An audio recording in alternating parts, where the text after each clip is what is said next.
Hello my beloved student, আশা করছি প্রত্যেকেই ভালো আছো। আমরা ক্লাস 12-এর মেটালার্জি ডিসকাশন করছি বিগত কয়েকটি লেকচার ধরে। আজকে লেকচার নাম্বার 5। অলরেডি 4টে লেকচার রিগার্ডিং মেটালার্জি আমাদের হয়ে গেছে in detail discussion considering board and NEET JEE syllabus. আজকে lecture number 5 and the last lecture regarding metallurgy.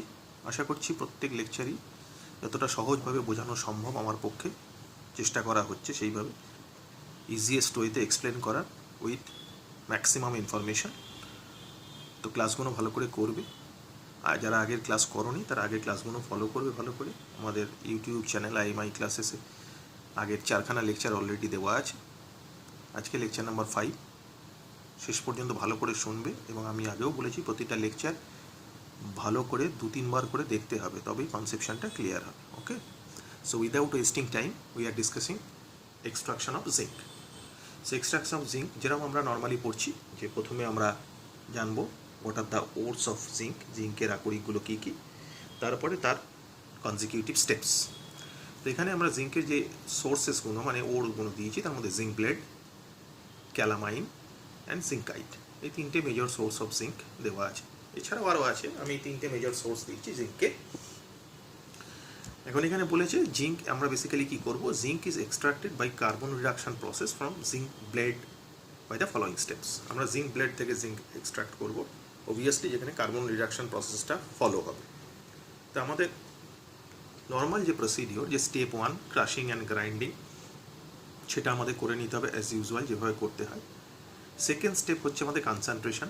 আমরা যেহেতু জিঙ্ক ব্লেড থেকে জিঙ্ক এক্সট্রাক্ট করছি, সেক্ষেত্রে সালফাইড ওরের ক্ষেত্রে আমি আগেই ডিসকাশন করেছি যে আমরা যে প্রসেসটা অ্যাপ্লাই করি কনসেন্ট্রেশন, সেই কনসেন্ট্রেশনের দুটো প্রসেস ছিল। একটা ছিল অক্সাইড ওরের জন্য, যেটা হাইড্রোলিক ওয়াশিং বা গ্র্যাভিটি সেপারেশন ছিল।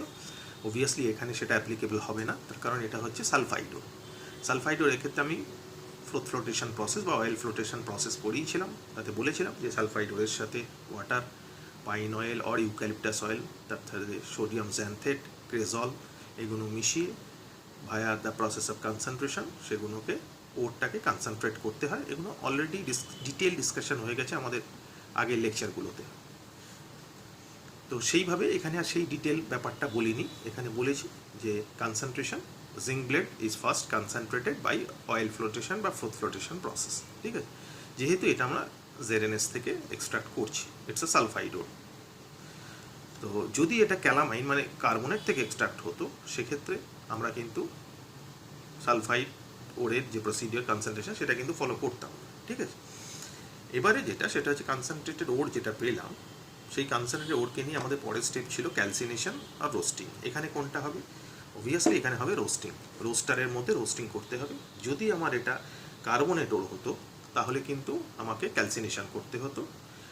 জিঙ্ক কার্বনেট, জিঙ্কের ওর, সেটাকে ক্যালসিনেশন করলে it will dissociate to produce zinc oxide and carbon dioxide. Obviously calcination process কী করা হয়, ওরকে হিট করা হয় ইন অ্যাবসেন্স অফ এয়ার। এটা জিঙ্ক কার্বনেট মানে ক্যালামাইন থেকে যদি আমরা জিঙ্ক এক্সট্রাক্ট করতাম, আমরা কিন্তু করছি সালফাইড থেকে। সালফাইড থেকে যে কনসেন্ট্রেটেড ওরটা পেয়েছি, অবভিয়াসলি সেটার ক্ষেত্রে ক্যালসিনেশন নয়, আমরা জানি, আগের ক্লাসে আমাদের ডিটেল ডিসকাশন হয়েছে। In that case that process is নন হয় রোস্টিং। রোস্টারে রোস্টিং করা হয়। So we are discussing roasting. রোস্টিংয়ের ক্ষেত্রে temperature is near about 900 degree centigrade. সেখানে কী হয়, এই টেম্পারেচারে জিঙ্ক সালফাইডটা অক্সিজেনের সাথে রিয়াকশন করে জিঙ্ক অক্সাইড আর সালফার ডাইঅক্সাইড গ্যাস তৈরি করছে। এই সালফার ডাইঅক্সাইড গ্যাসটা বেরিয়ে চলে যায়। সেটাকে কালেক্ট করে নিয়ে আমরা আগেও ডিসকাশন করেছিলাম সালফার ডাইঅক্সাইডের ইউজ কি। আমরা সালফার ডাইঅক্সাইড ইউজ আগে ডিসকাশন করেছিলাম যে manufacture of sulphuric acid, sulphuric অ্যাসিডের ম্যানুফ্যাকচারে সেটা কিন্তু ইউজ করা হয়। ঠিক আছে, অ্যাজ এ বাই প্রোডাক্ট যে সালফার ডাইঅক্সাইড গ্যাসটা পাওয়া যায় সেটা সালফিউরিক অ্যাসিড ম্যানুফ্যাকচারে ইউজ হয়। এখানে জিঙ্ক অক্সাইড যেরকম রোস্টিংয়ে সালফাইড ওরকে হিট করলে অক্সাইড পাওয়া যায়, সেটাই পাওয়া গেছে। তবে এখানে একটা খেয়াল রাখতে হবে, যদি টেম্পারেচার কোনোভাবে কম হয় বা ইরেগুলার হিটিং হয়, তাহলে কিন্তু জিঙ্ক সালফেটও তৈরি হয়ে যেতে পারে অ্যাট লো টেম্পারেচার আর কি। এখন এই জিঙ্ক সালফেট যেটা তৈরি হয়, সেই জন্য টেম্পারেচারটা একটু বেশি রাখা হয়। সো এই জিঙ্ক সালফেটটা নিয়ার অ্যাবাউট 1000 ডিগ্রি সেন্টিগ্রেড টেম্পারেচারে তৈরি হলেও it will dissociate to produce zinc oxide, sulphur dioxide আর অক্সিজেন।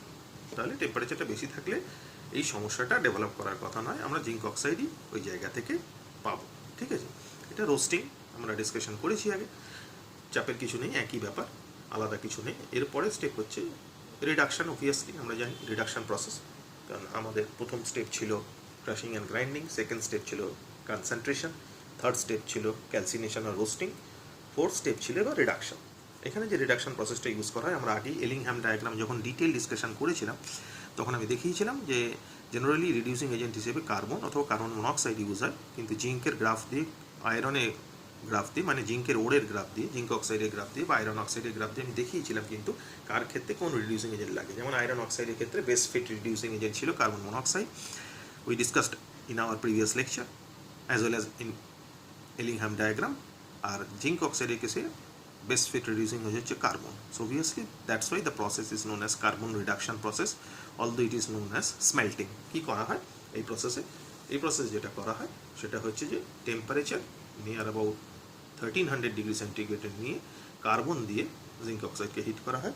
এখানে জিঙ্ক অক্সাইডটা যেটা রোস্টেড বা রোস্টার থেকে পাওয়া গেল, সেই জিঙ্ক অক্সাইডটা নিয়ে সেখানে কার্বনটা অ্যাকচুয়ালি অ্যান্থ্রাসাইড কোক নিয়ে এই কাজটি করা হয়, ইম্পর্টেন্ট ইনফরমেশন। তো সেটা জিঙ্ক অক্সাইডকে রিডিউস করে জিঙ্কে, প্লাস কার্বন মনোক্সাইড লিবারেশন হয়। এখানে জিঙ্কটা কিন্তু ভেপার স্টেটে থাকে, ইমপিওর জিঙ্ক, সেটাকে আবার কুল করতে হয় বা ঠান্ডা করতে হয়, ঠিক আছে। সো এই জিঙ্কটা কিন্তু ইমপিওর জিঙ্ক, এর মধ্যে কিছু ইম্পিউরিটিস থাকে। সো অবভিয়াসলি লজিক্যালি আমরা বুঝতেই পারছি যে পরের স্টেপটা আমাদের পিউরিফিকেশন। তো এই পিউরিফিকেশন স্টেপে আমাদের কি করতে হবে সেটা একটু দেখে নিই আমরা। So we are discussing the purification of impure zinc. Actually এই ইমপিওর জিঙ্ক যেটা, এটাকে অনেক সময় পরীক্ষায় প্রশ্ন আসে কিন্তু স্পেল্টার বলে, এটা খেয়াল রাখবে। স্পেল্টার কি অনেক সময় পরীক্ষায় কোয়েশ্চেন আসে, ইম্পর্টেন্ট জায়গা, কোয়েশ্চেনগুলোর সাথে সাথে ডিসকাশন করে যাচ্ছি। এবার আমরা পিউরিফিকেশন স্টেপে যাচ্ছি। পিউরিফিকেশন স্টেপে আমরা যে ইমপিওর জিঙ্কটা পেলাম তার মধ্যে ইমপিউরিটিস কী কী থাকে? অ্যাকচুয়ালি ইমপিউরিটিস থাকে ক্যাডমিয়াম, লেড, কপার আর আয়রন।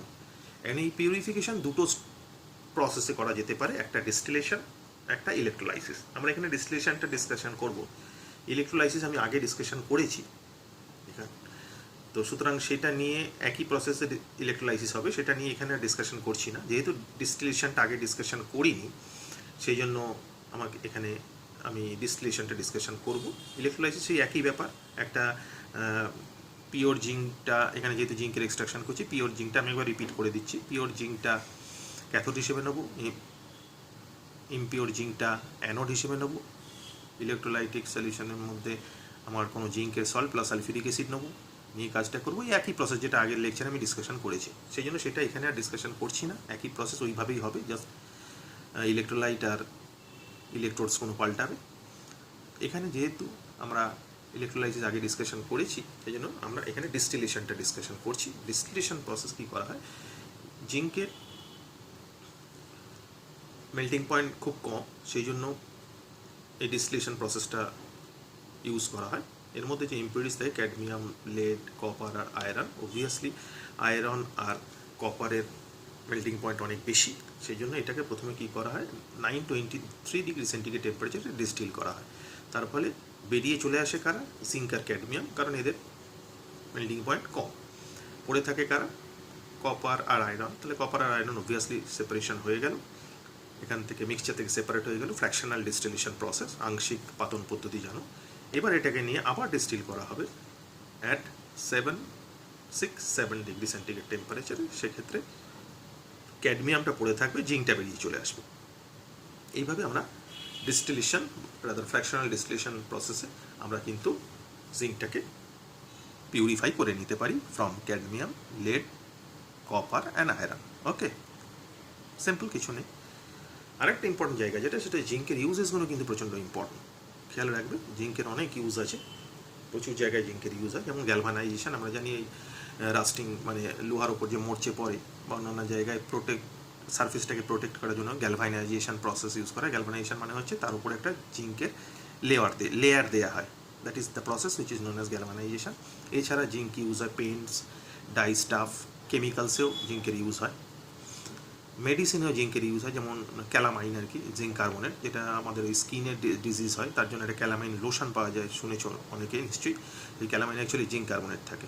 এছাড়া জিঙ্ক সালফেটও ইউজ হয়, শরীরে যদি আমাদের জিঙ্কের ডেফিসিয়েন্সি হয় সেই জন্য সেখানে যে জিঙ্কের ইনগ্রেডিয়েন্টটা দেওয়া হয় দ্যাট ইজ মানে অ্যাজ এ মেডিসিন, সেখানে জিঙ্ক সালফেট থাকে কিন্তু। এছাড়া ড্রাই সেল, শুষ্ক ব্যাটারি, আর প্রচুর ধরনের অ্যালয় প্রস্তুতিতেও কিন্তু জিঙ্কের প্রচুর ইউজ আছে। তো জিঙ্কের ইউজেসগুলো ভালো করে দেখবে, ঠিক আছে। এছাড়া আমি জিঙ্কের এক্সট্রাকশানে তোমাদের একটা MP4 দিয়ে দেবো, মানে পুরো অপারেটিং প্রসিডিওরটা, সেটা একটু দেখবে, তাহলে ব্যাপারটা অনেকটা কনসেপশন ক্লিয়ার হবে। Okay, so next we are discussing the extraction of aluminium. So now we are discussing the extraction of aluminium. Aluminium আমরা জানি the most abundant metal in the earth crust. যদি কোনো কোয়েশ্চেন আসে the most abundant metal in the earth crust, obviously aluminium লিখতে হবে। বহুবার এসে হচ্ছে বিভিন্ন ধরনের পরীক্ষায়। তো এক্সট্রাকশন অফ অ্যালুমিনিয়ামের যে প্রসেসটা আমরা ইউজ করবো সেটা দুটো স্টেপে আমাদের হয় আর কি অ্যাকচুয়ালি। প্রথমটা concentration process, that is also known as Bayer's process. আর সেকেন্ডটা হচ্ছে electrolytic reduction, that is also known as Hall Heroult process. Okay, এই দুটো স্টেজে অ্যালুমিনিয়ামের এক্সট্রাকশন হয়। তো সেটা একটু ভালো করে দেখবো, কেউ ইম্পর্টেন্ট জায়গা, প্রতিটা ইনফরমেশান ভালো করে দেখবে। First buyers process. Buyers process basically concentration মানে জানো যে ইম্পিউরিটিসগুলো থাকে সেগুলো রিমুভ করে ওরটাকে কালেক্ট করা হয়। আমরা বক্সাইট থেকে এক্সট্রাক্ট করছি। বক্সাইটের ফর্মুলা আমরা জানি Al2O3 2H2O, ঠিক আছে। তার মধ্যে ইম্পিউরিটিস যেগুলো থাকে সেগুলো হচ্ছে আয়রন, টিন আর স্যান্ড। তো এগুলোকে অবভিয়াসলি রিমুভ করতে হবে। তো আমার ফার্স্ট স্টেজ যেটা, সেটা অ্যাজ ইউজুয়াল একই আছে। প্রথমে ক্রাশিং অ্যান্ড গ্রাইন্ডিং সেটা করে নেওয়া হয়, তারপর সেটাকে ভালো করে ওয়াশ করে নিয়ে এবার কনসেন্ট্রেশনে আসবো। কনসেন্ট্রেশনে কী হয়, একটু আনার আগে আমার যে ওরটা আছে সেটাকে অল্প একটু হিট করে নেওয়া হয়। কেন? তার কারণটা হচ্ছে ওর মধ্যে যদি কোনো ময়েশ্চার থাকে বা কোনো ভোলাটাইল ইম্পিউরিটিস থাকে সেগুলো অটোমেটিক্যালি বেরিয়ে যায়। ইকোনমিক্যাল পয়েন্ট অফ ভিউ থেকে ক্রুশিয়াল। তাহলে কনসেন্ট্রেশন করার আগে ওরটাকে অল্প একটু হিট করে নিতে হয়, যার ফলে যার মধ্যে যদি কোনো ময়েশ্চার বা ভোলাটাইল ইম্পিউরিটিস থাকে সেগুলো বেরিয়ে যায়। ওকে, এরপরে সেটাকে তুমি রোস্টিং বলতে পারো, ইন প্রেজেন্স অফ অক্সিজেন সেটা করা হয় যেহেতু। এবার এই রোস্টেড ওর বক্সাইট যেটা, সেই রোস্টেড বক্সাইটকে নিয়ে তার মধ্যে 45% NaOH মেশানো হয়, because bauxite is soluble in NaOH, Wares iron, tin অথবা স্যান্ড NaOH এ সলেবল নয়।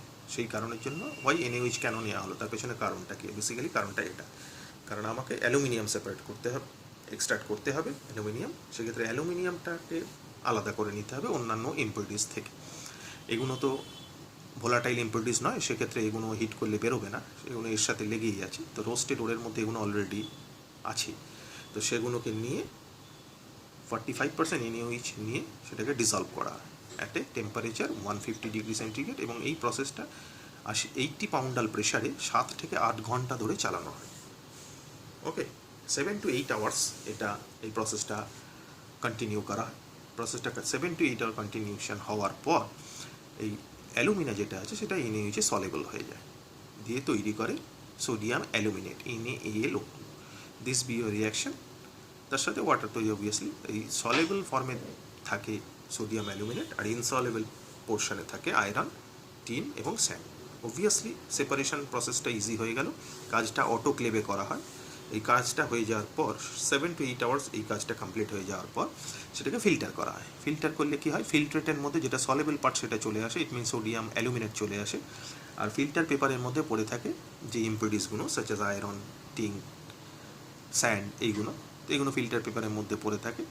তো সেগুলো অবভিয়াসলি অ্যাজ এ রেসিডিউ হিসেবে পড়ে থাকে, সেগুলো ওখান থেকে আলাদা করে দেওয়া হয়।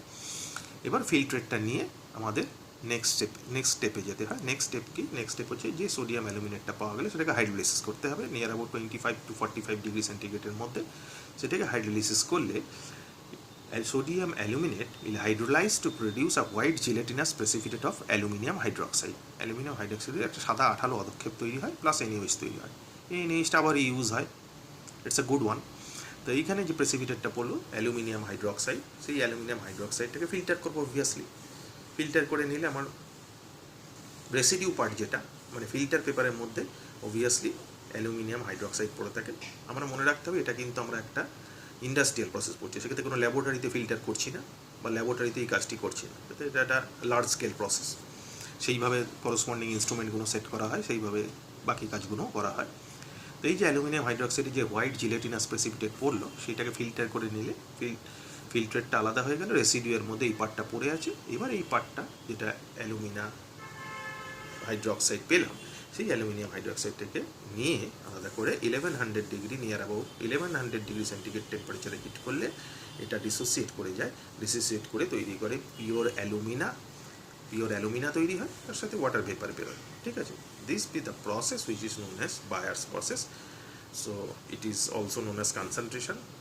যেহেতু এটা কেমিক্যাল ইউজ করে কাজগুলো করা হলো, it is also known as chemical concentration or you can say leaching. পরীক্ষায় অনেক সময় কোয়েশ্চেন আছে লিচিং কি, তো ইম্পর্টেন্ট জায়গা, ভালো করে খেয়াল রাখবে। তো আশা করছি বুঝতে পারলে যে ফার্স্ট স্টেপে বায়াস প্রসেস যেটা হলো তাতে কিভাবে আমি পিওর অ্যালুমিনা পেলাম। দুটো স্টেজে আমরা ডিসকাশন করব, স্টেজ 1 এটা, এবার স্টেজ 2 যাব। তবে এখানে কিছু ইনফরমেশন আগে দিয়ে রাখি, সেটা হচ্ছে এই পিওর অ্যালুমিনা যেটা পাওয়া গেল, অ্যালুমিনার কিন্তু মেল্টিং পয়েন্ট অনেক বেশি, নিয়ার অ্যাবাউট 2000 ডিগ্রি সেন্টিগ্রেড। ঠিক আছে, এবার এইটা আমাদের কনসেন্ট্রেশনের পরের প্রসেস ছিল রিডাকশান। রিডাকশানের প্রবলেম যেটা হয় সেটা হচ্ছে কার্বন বা কার্বন মনোক্সাইড দিয়ে বা হাইড্রোজেন দিয়ে কিন্তু অ্যালুমিনিয়াকে রিডাকশান করা যায় না। কেন? তার কারণ হচ্ছে অ্যালুমিনিয়ামে হাইলি ইলেকট্রোপজিটিভ মেটাল, সেটা যেহেতু ওর ইলেকট্রোপজিটিভ ক্যারেক্টার অনেক বেশি, সেই জন্য ওর সাথে অক্সিজেনের বন্ডটা খুব স্ট্রং। সো যেহেতু ওর অ্যালুমিনিয়ামের সাথে অক্সিজেনের বন্ড খুব strong, that's why it is difficult to separate oxygen from aluminium by using carbon আর কার্বন মনোক্সাইড। সেই কারণে কার্বন মনোক্সাইড বা হাইড্রোজেন দিয়ে কিন্তু অ্যালুমিনিয়ামকে রিডাকশান করা যায় না। তার মানে আমরা কিন্তু নর্মাল সোকল যে রিডাকশান প্রসেসটা পড়েছিলাম সেটা কিন্তু এখানে ইউজ করা যাবে না। এটা একটা বড় প্রবলেম, যার জন্য অ্যালুমিনিয়াম প্রথম দিকে যখন অ্যালুমিনিয়াম প্রোডাকশান করা হতো তখন অ্যালুমিনিয়ামের দাম অনেক বেশি ছিল।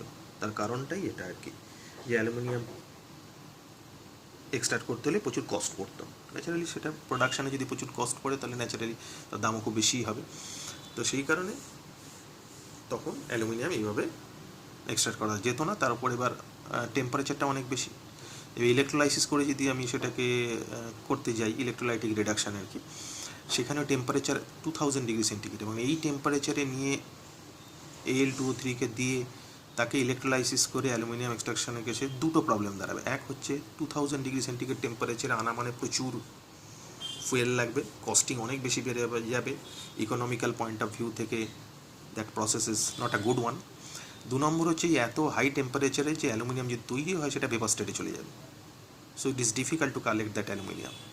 সেটা এই দুটো মেজর রিজন যে নর্মাল ইলেকট্রোলাইসিস প্রসেসে এটাকে, মানে নর্মাল ইলেকট্রোলাইটিক রিডাকশানে এটাকে কিন্তু আলাদা করা বা অ্যালুমিনিয়াম মেটাল হিসেবে পাওয়াটা সহজ হচ্ছে না। ঠিক আছে, then what is the way out? তখন যে দুজন সায়েন্টিস্ট এই কাজটি করেছিলেন তাদের নাম অনুসারে প্রসেসের নাম হচ্ছে হল হেরাল্ড প্রসেস। উনি কি বললেন? উনি বললেন যে শুধু অ্যালুমিনিয়াম নিয়ে ইলেকট্রোলাইসিস করলে হবে না, অ্যালুমিনিয়ার সাথে কিছু কেমিক্যাল মেশাতে হবে। What are the chemicals? Fused এই যে অ্যালুমিনিয়াম মিক্সচার 20% নিয়ে তার মধ্যে ক্রায়োলাইট 60% মেশানো হয়। ক্রায়োলাইট মানে ফর্মুলা হচ্ছে Na3AlF6। ক্রায়োলাইটের কাজ কি? ক্রায়োলাইটের দুটো কাজ, এক হচ্ছে এটাকে ডিজলভ করে দেওয়া, অ্যালুমিনাকে ডিজলভ করে দেয়, সেই জন্য লেখা আছে Al2 is dissolved in molten cryolite. 2 নম্বর হচ্ছে যে এই যে 2000 ডিগ্রি সেন্টিগ্রেড ছিল, ক্রায়োলাইটে ডিজলভ হয়ে যাওয়ার পর এই টেম্পারেচারটা রিডিউস করে চলে যায় 950 ডিগ্রি সেন্টিগ্রেড। অবভিয়াসলি আমার ফুয়েল প্রচুর কম লাগবে, ইকোনমিক্যাল পয়েন্ট অফ ভিউ থেকে it's a good one. So that's why cryolite দুটো কাজ করে। ক্রায়োলাইটের কাজ কী, পরীক্ষায় অনেক প্রশ্ন আসে, রেগুলার বেসিসেই আসে, যে ক্রায়োলাইট কেন ইউজ করা হয়। দুটো কারণ, এক হচ্ছে অ্যালুমিনাকে ডিজলভ করে নেয়, মোল্টেন ক্রায়োলাইটে ডিজলভ হয়ে যায় অ্যালুমিনা। 2 নম্বর হচ্ছে টেম্পারেচার রিডিউস করে from 2000 degree centigrade two 950 degree centigrade. Okay, next chemical যেটা ইউজ হয়, ভালো করে শুনবে, দেখুন খুব ইম্পর্টেন্ট কিন্তু, এটার নাম CaF2 ফ্লুওসফার। ফ্লুওসফার কেন মেশান হয়? তার কারণ হচ্ছে ফ্লুওসফার ইউজ করা হয় to increase the ionic mobility of the solution. তার কারণ হচ্ছে alumina is a bad conductor of electricity. যেহেতু প্রসেসটা ইলেকট্রোলাইসিস, যে ইলেকট্রোলাইট সেই যদি ব্যাড কন্ডাক্টর অফ ইলেকট্রিসিটি হয়, ন্যাচারালি ইলেকট্রোলাইসিস প্রসেসটা ফ্রুটফুল হবে না।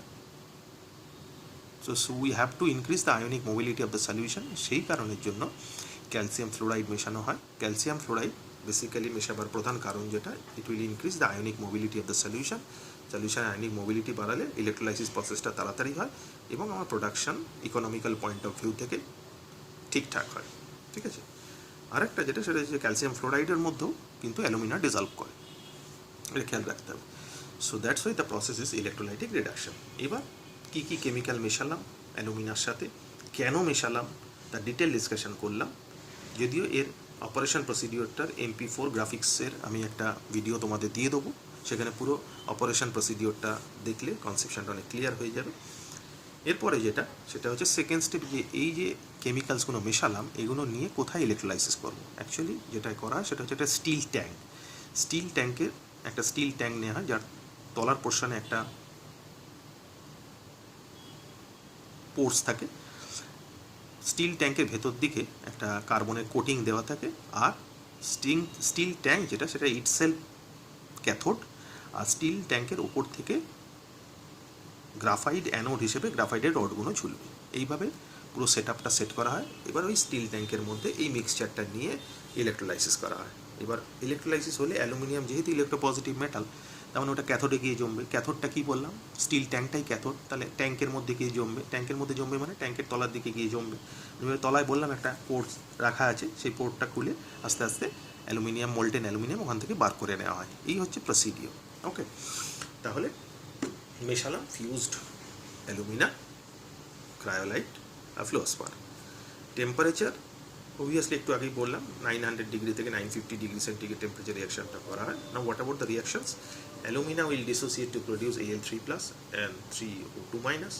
ক্যাথোডে কে যাবে? ক্যাথোডটা বললাম স্টিল ট্যাঙ্ক, তার মধ্যে গিয়ে অ্যালুমিনিয়ামটা জমবে। ক্যাথোডে রিয়াকশন কী হবে? অ্যালুমিনিয়াম 3+ ক্যাথোডে গিয়ে ইলেকট্রন নিয়ে অ্যালুমিনিয়াম তৈরি করবে। এই অ্যালুমিনিয়ামটা মোল্টেন স্টেটে ক্যাথোডের মানে স্টিল ট্যাঙ্কের তলার দিকে জমবে। তলায় কোণে একটা পোর আছে, সেই পোরে একটা গজ লাগানো আছে।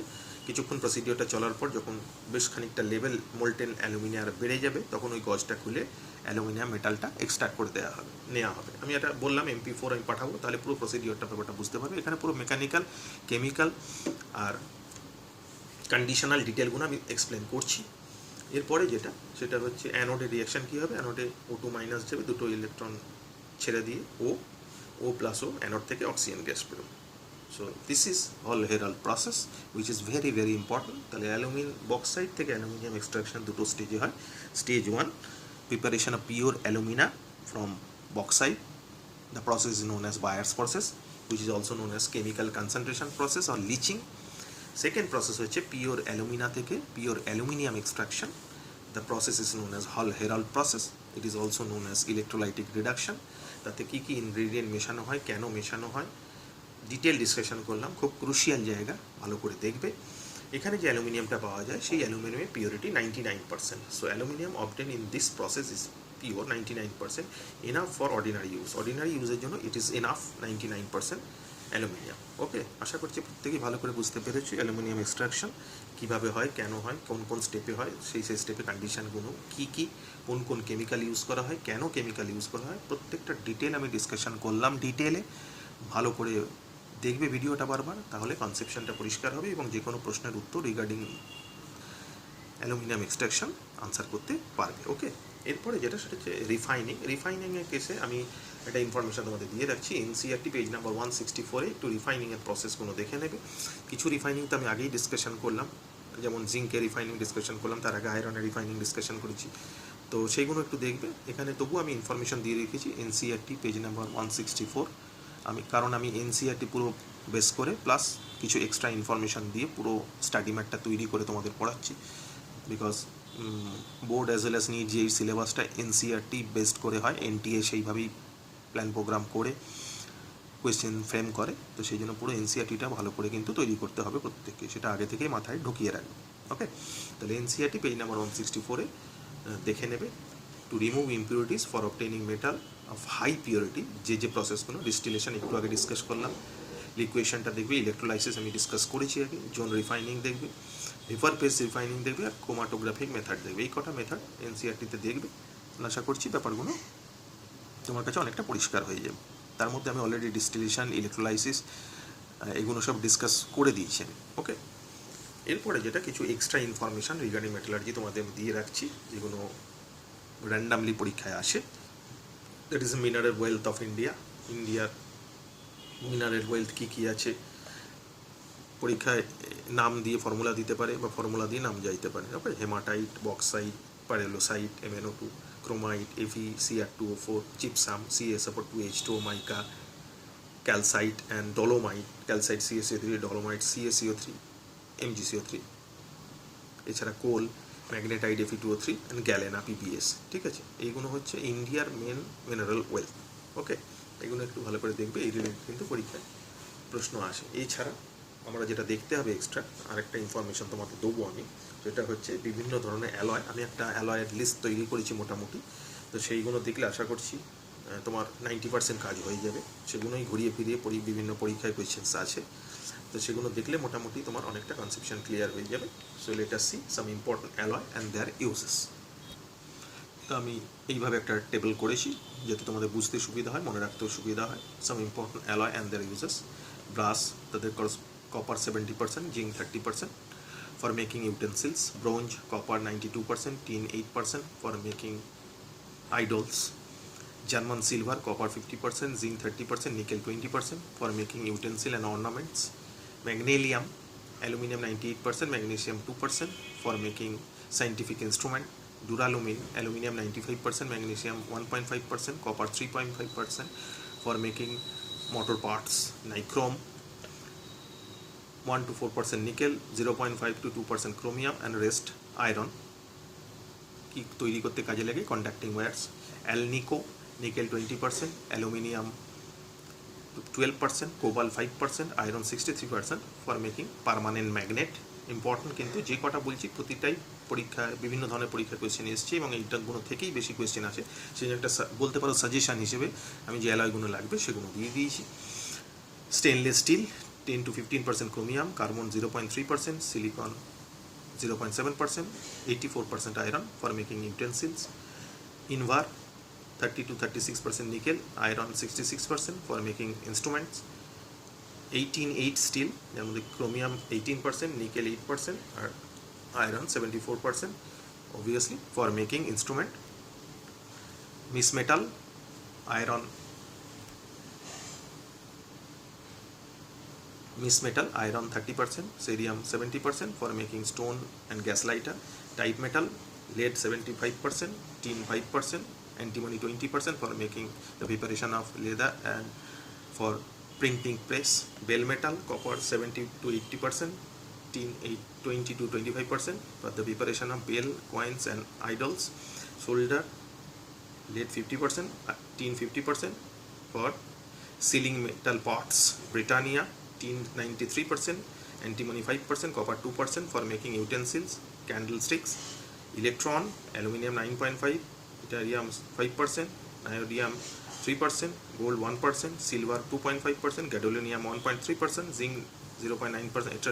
Use aircraft and automobile, gunmetal, copper 88%, tin 10%, zinc 2%, use for the preparation of gears and bearing, woods metal, bismuth 50%, lead 26.7%, tin 13.3%, cadmium 10%, use filter, custom shaped apparatus and blocks তৈরি করতে কাজে লাগে, monel metal, nickel 63, iron 22.5, copper 28 to 34, manganese 2%, 0.3% carbon, silicon 0.5%, use marine engineering A parts তৈরি করতে কাজে লাগে, metal ইনস্ট্রুমেন্টের part তৈরি করতে কাজে লাগে, আই গ্লাস তৈরি করতে কাজে লাগে, আর coin metal, copper 75%, nickel 25% making coins.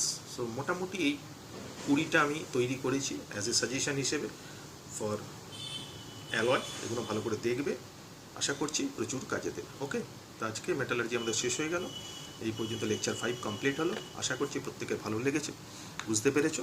ভিডিওগুলো বারবার করে ভালো করে দেখবে। ওকে, থ্যাংক ইউ।